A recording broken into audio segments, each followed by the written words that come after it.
This is a Porsche 935. I just, you know, I love the paint scheme on this car. But things have done to it. It now has a slot invasion guide, the red guide here. These things just don't come out, and they're a little thicker and a little deeper and a little longer than the Carrera ones, and they really help control. If you're fishtailing, you're not going to go pick your car up off the ground. They actually say it'll cause you to gain weight because you don't have to get up as often, and I believe it. It's really helped make the cars more controllable. The other thing that I've done is I have added weight to this car. I think this car weighed probably about 104 grams when I got it, and I added lead weight right down the middle over here behind the motor to bring it to about 113, 114 grams. My scale doesn't do half grams, so it's hard to say that last gram, but what a difference it makes. This car was so light that it was fishtailing all over the place, and now it sticks to the track really well. When it does fishtail, it's very controllable. It just took a pretty looking car with like mediocre performance, and it really made it outstanding. So I'm going to put it on the track, do a couple laps. I'm hoping you can hear Smart Race. She's going to tell me when I've done a fastest lap. You probably can't see it, although you can probably see it out of the corner of the camera's eye. But I'll tell you how fast this thing can go now.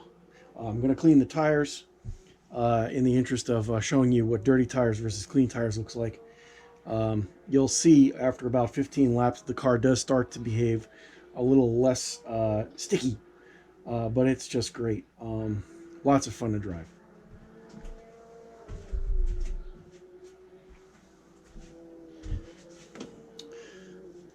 Here's our trusty tire cleaner.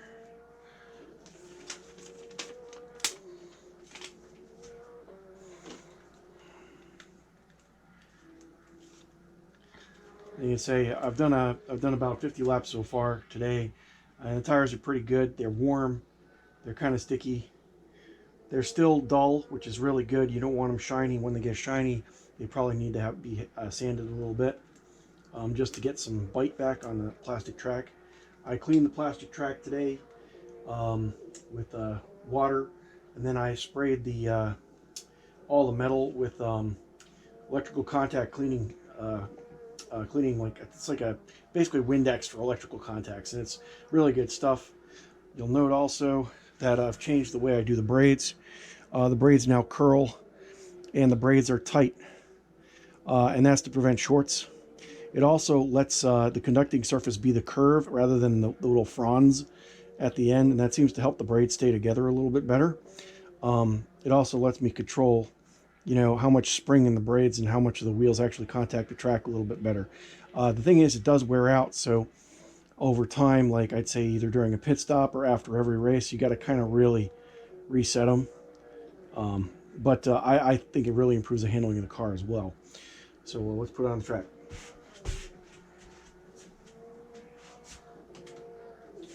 We'll give it a hot lap. We'll give it an out lap before we actually put some times on there.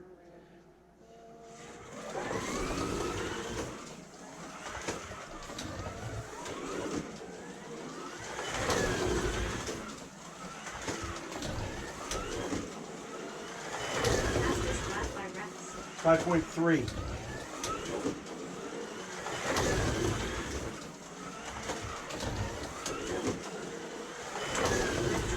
Fastest lap. 5.093.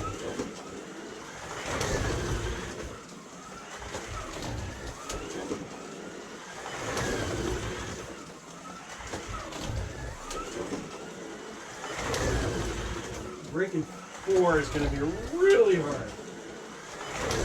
especially as the tires get unsticky. I can feel the back's already starting to swing a little.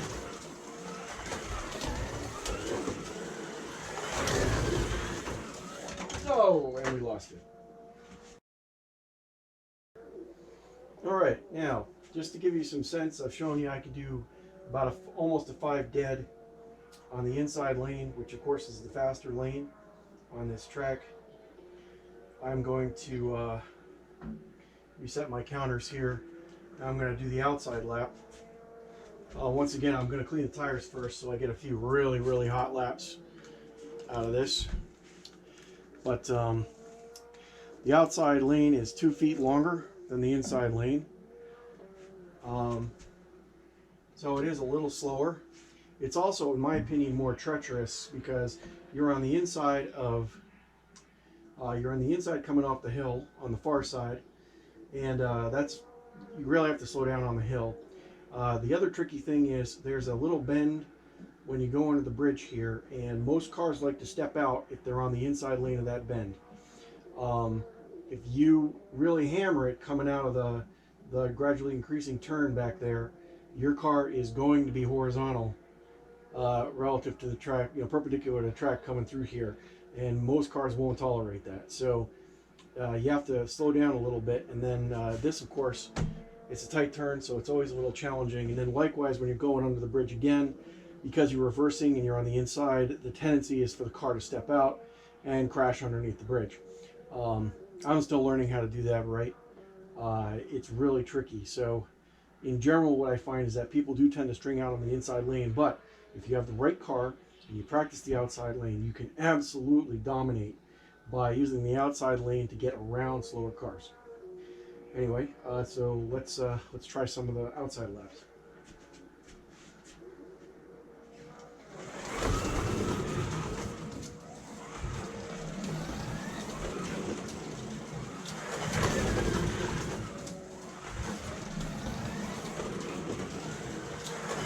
Fastest lap by Rex.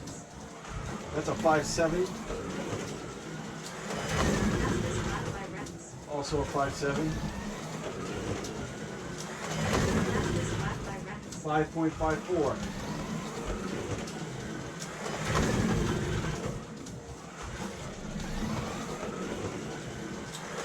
Fastest lap by Rex. Still 5.54.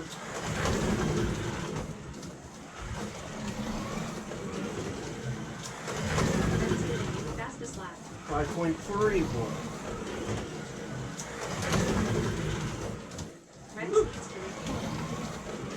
That's coming from a refuel. Rex is in the pit.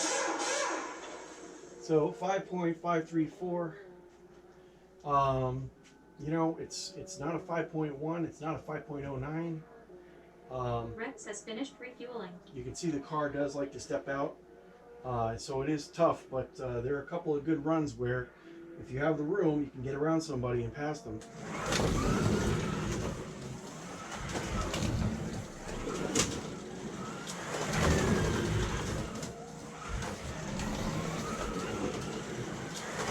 giving you the fastest lap. It's a 5.469.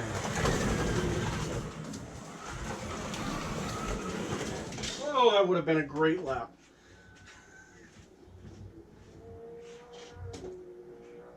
So close. So close. I could feel it right on the edge. Let it get away from me.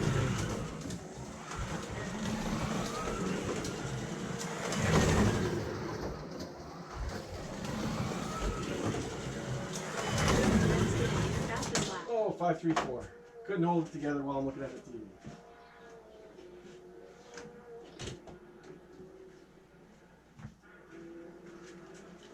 Do a couple more.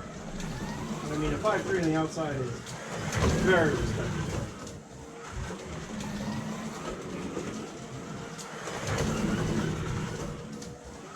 Getting a little moody from the last time she ran off, probably. I need to straighten out the guides again. Yeah, they're flat. I have not figured this out, but I'm very tempted to add some support underneath these things so that they kind of ride where they're supposed to at all times instead of just flopping around.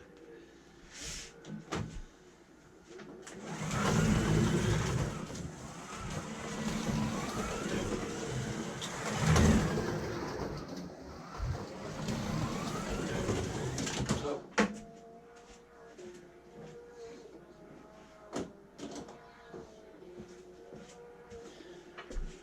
that outside curve is almost a reverse bank, so and it's downhill, so it's very easy for the car to get away from it. Oh, and I'm getting tired. So This is, as you can see, I demonstrated both the places where the car likes to get away. This is the one that kind of sucks because if you're under a virtual safety car or you have a regular safety car, the marshal has to really reach to get out there. So you're basically going to wreck your lap time in a big way. You really don't want to do that. We'll bring it around home. All right, maybe one more lap.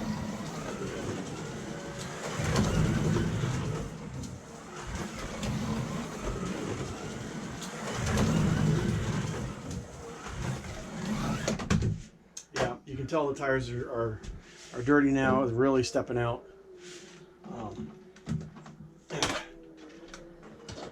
Probably time to do a little bit more work, but I've got some amateurs coming over tomorrow, and I actually want cars that handle crappy so that they learn how to use the throttle to control the car. Otherwise, it's just bumper cars.